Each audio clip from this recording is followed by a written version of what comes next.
Triomphe basique. Le spectateur choisit une carte, n'importe laquelle, dans un jeu qui peut être préalablement mélangé.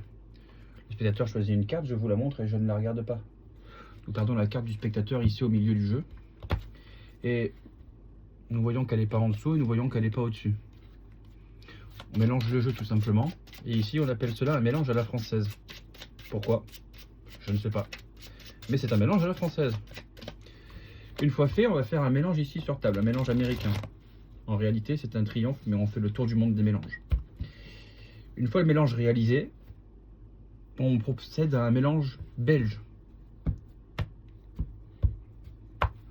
On procède également à un mélange espagnol. Olé. Et le plus dur de tous, c'est le mélange japonais, où l'on met des cartes à l'endroit et des cartes à l'envers. Des cartes à l'endroit et des cartes à l'envers. Des cartes à l'endroit, des cartes à l'envers, des cartes à l'endroit, des cartes à l'envers, des cartes à l'endroit, des cartes à l'envers et des cartes à l'endroit. Qu'est-ce que cela fait de faire ça? Ça met le bazar dans le jeu, hein. Vous avez des cartes à l'envers, des cartes à l'endroit, des cartes à l'endroit, des cartes à l'envers. Et si on cherche bien par là, on doit même avoir par là, hein, à peu près ici, des cartes dans le même sens. Mais ce qui est intéressant ici, c'est qu'en claquant des doigts une seule fois, le spectateur ici tombe sur une seule carte, l'as de carreau, alors que tout le jeu est revenu à l'endroit.